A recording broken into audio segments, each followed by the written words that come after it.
Hello दोस्तों, my name is Himanshu Gunani from your legal Khata. मैं आपको आज बताना जा रहा हूँ कि जीएसटी के क्या क्या बेनिफिट्स हैं। First point, trust. आप जीएसटी एक्ट में जब रजिस्टर्ड हो जाते हैं तो एक तरीके से आप अपने कस्टमर पे ट्रस्ट बिल्ड कर लेते हैं, क्योंकि आपके कस्टमर को ये चीज़ पता होती है कि ये जीएसटी में रजिस्टर्ड है, ये कहीं भागेगा नहीं। वहीं आपके जो वेंडर सप्लायर हैं वो भी आपको ईजिली क्रेडिट पे माल देते हैं, क्योंकि उनको भी पता है आप एक रजिस्टर्ड डीलर हैं, आपको उधार पे सामान दिया जा सकता है। इसलिए आप एक अपने बिजनेस में ट्रस्ट बिल्ड कर सकते हैं। Second point, input tax credit. आप जब भी माल खरीदते हैं तो आपने देखा होगा आप उस पर जीएसटी पेड कर कर आते हैं।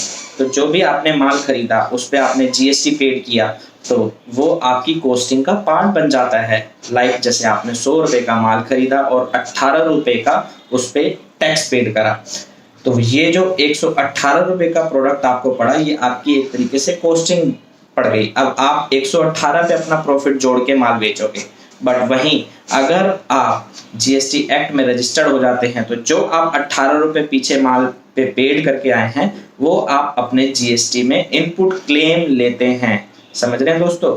ये जो 18 रुपए आप पेड करके आए हैं वो अब आप अपने बिजनेस में इनपुट क्लेम लेते हैं, तो आपको कॉस्टिंग वो 100 रुपए की ही पड़ती है।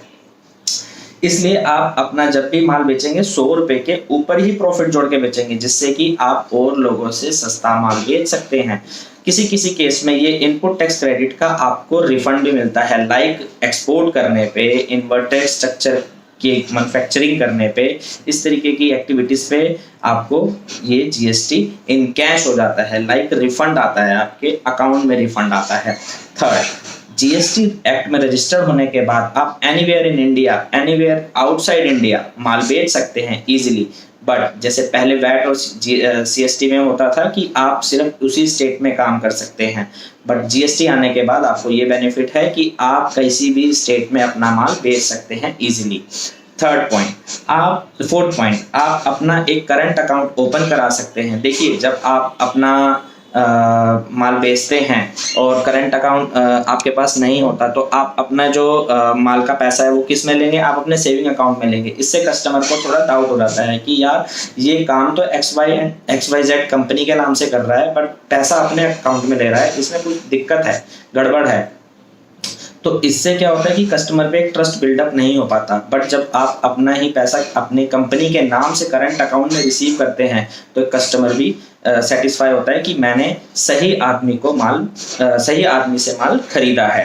फिफ्थ पॉइंट, आप सेल ऑनलाइन कर सकते हैं। Online platform like Amazon, Flipkart, Meesho, इस तरीके की जितने भी वेबसाइट हैं, इस पे माल बेचने के लिए आपको जीएसटी नंबर मस्ट है। देखो, ये ऑनलाइन सेलिंग बिजनेस आजकल बहुत ही ट्रेंड में है।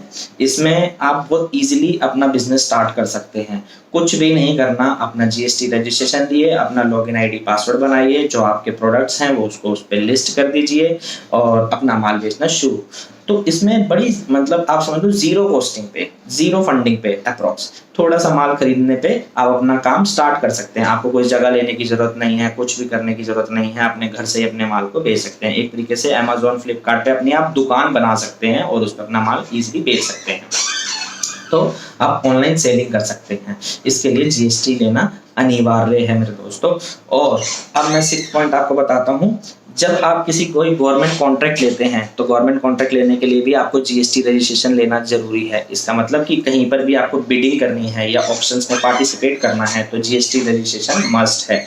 और ऐसे ही जब आप 7th पॉइंट ये है कि आप कभी MNC कंपनीज में प्रोजेक्ट लेते हैं, MNC कंपनीज की कोई बड़े प्रोजेक्ट्स लेते हैं तो वहां पे भी आपको जीएसटी रजिस्ट्रेशन लेना जरूरी है।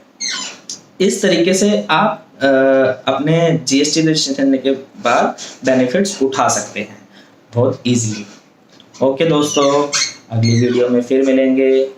Tata, bye bye.